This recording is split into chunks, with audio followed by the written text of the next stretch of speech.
ناس كتير بيسألونا وبيقولوا لنا ايه توقعاتك يا ريمو عن الماتش؟ هنفوز طبعا، هنفوز على الاهلي وبسكور. وسجل الكلام ده وسجل الفيديو ده عندك ونتحاسب عليه. وريمو سيبه، وهقول لك الاسباب وهقول لك ليه بالعقل وبالمنطق ما ينفعش غير ان الزمالك يفوز على الاهلي بكره. ما ينفعش، مش هنرضى غير بالفوز. ولو ما فوزناش انا عندي استعداد ان احلق شنبي، هحلق شنبي واحلق دقني على الهوا، على الهوا هنا. هتعمل ايه يا سيبو؟ هتعمل ايه بكره لو الزمالك ما فاز؟ هتعمل ايه بكره؟ الزمالك هيفوز ان شاء الله. ولو الزمالك ما فاز بكره هحلق شعري ده كامله قدام الناس كلها هيتفرجوا عليه. هقول تاني، الزمالك بكره هيفوز على النادي الاهلي ان شاء الله، باذن الله، ان شاء الله. ولو ده ما حصلش، باذن الله، ولو ده ما حصلش، وعد قدام الناس كلها اللي بيتفرجوا عليا هشيل شعري ده قدام كل الناس. تمام، امين. هيحلق شعره، هحلق شنبي واحلق دقني كمان. ويا ريت الفيديو ده بقى يوصل للاعيبه الزمالك الرجاله ان ريمو سيمو هيجرى لهم ايه. خلاص صحيح. خلاص متفقين. هقول لك بقى ليه احنا مغلوبين بكل ارقام جدول الضرب. 5-3، 4-1، صحيح، 3-0، صحيح، 2-0. في ارقام تانية عندك يا عم تتغلب بيها. احنا مش هنتغلب لان مفيش ارقام نتغلب بيها. ما هو مفيش ارقام نتغلب بيها. 6-1 قبل في كل الارقام خلصت. صحيح. كل الارقام خلصت يا زمالك، يا زمالك. معانا كل حاجه، صحيح. معانا كل حاجه بقى، صفقات وجبنا كل الناس ينزلوا تاكلوا النجيله وتجيبوا لنا كرامتنا. والكلام ده ما يزعلش حد يا جماعه. خلاص انتوا فزتوا بما فيه الكفايه، انتوا فزتوا بما فيه الكفايه. خدتوا بطولات، احنا عايزين الكاس.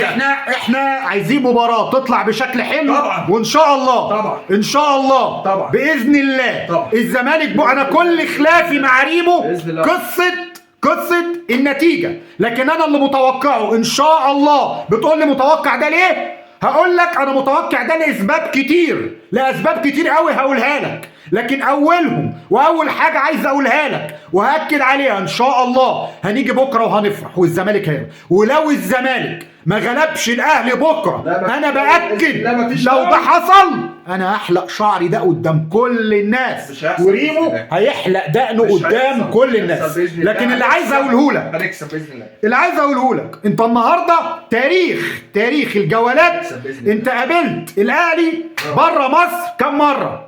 قابلت الاهلي بره مصر تقريبا في 5 جولات، في 5 جولات. انت كسبته 3 جولات وهو كسبك جولتين بره مصر، كان اخر مره كسبك فيها الاهلي. يبقى النهارده انا لو بتكلم بالورقه والقلم اوكي. طيب ناس تقول لي اصل الاهلي وفيه ايوه الاهلي قوي والاهلي فيه لعيبه اقوياء وانا باكد وعارف ده، انما المفترض ان انا واثق منه ان دوافع لعيبه الزمالك بكره هتبقى اقوى. هقول لك ليه. دوافع لعيبه الزمالك باذن الله هيكون عينهم على المكسب، علشان عايزين يفرحوا جماهيرهم ببطوله. احنا النهارده طالعين من موسم صفري بلا ولا بطوله قدام النادي الاهلي، مشارك في البطولات وبياخد في البطولات وبيحصد في البطولات، ولما حب يعمل احتفاليه عمل هرم للبطولات. احنا النهارده المفروض دوافعنا اكتر في الفوز. عندك صفقات جديده عايزه تثبت نفسها زي النهارده عبد الله السعيد. انا ما شفتوش في المباريات اللي فاتت وحاسس انه ما جاش، لكن المفترض انه ما قدام النادي الاهلي هينزل يبقى عايز يعمل حاجه. صفقه زي ناصر ماهر المفترض برضه ينزل يبقى عايز يعمل حاجه. اغلب الصفقات اللي عندك فيها صفقات كتير اول مره تلعب اهلي وزمالك. اعتقد ان دورهم هيكون بكره. عشان كده بقول لك، انت بتقول انت جايب الثقه دي منين؟ هقول لك هي احساس ودوافع. وصدقوني انا النهارده اصدقائي اهلاويه بيقولوا احنا حاسين ان انتوا اللي هتفوزوا، باذن الله الفوز هيبقى حليف نادي الزمالك بكره. احنا رساله للاعيبه نادي الزمالك، رساله للاعيبه نادي إن شاء الزمالك. الله. يا جماعه خليكوا قد حجم التيشيرت الله. العظيم إن شاء الله. الكبير ده. إن شاء الله. الزمالك مش شاء لعبه، الله. والزمالك والزملكاويه ان شاء الله مش حمل خضايط، شاء الله. مش حمل خضايط بكره. ان شاء الله مش هيحصل. انا دقني دي بقى لها بتاع سنتين إن شاء وي الله ولا مش اللي بيتفرج عليا وشنبي. ان شاء الله ما مش تتفرجوش علينا الناس ارجوكم. ان شاء الله مش هيحصل. ارجوكم، احنا اتغلبنا بما فيه الكفايه، خلاص احنا معانا بطولات يا جماعه بالعقل، معانا بطولات، ده خدنا في دفع بطولات. اكبر يا ريمو بالبطولات هقول لك بعد ما تخلص. خدنا في دفع بطولات. أكبر. طب رد عليا، خدنا خدناش بطولات يا ريمو، ما خدناش اهدى عليا، ما بطولات. بس ما قدامناش البطوله اهي قدامنا والكاس ده. احنا مش بنلعب الكاس وبس، ده احنا بنلعب قدام الاهلي اللي غلبنا اخر 3 ماتشات. انا مش هجيب لك، سيبك من 5-3 تعادلنا بعده يا عم. اخر 3 ماتشات ابوس رجلك، اخر 3 ماتشات 2-0 3-0 4-1.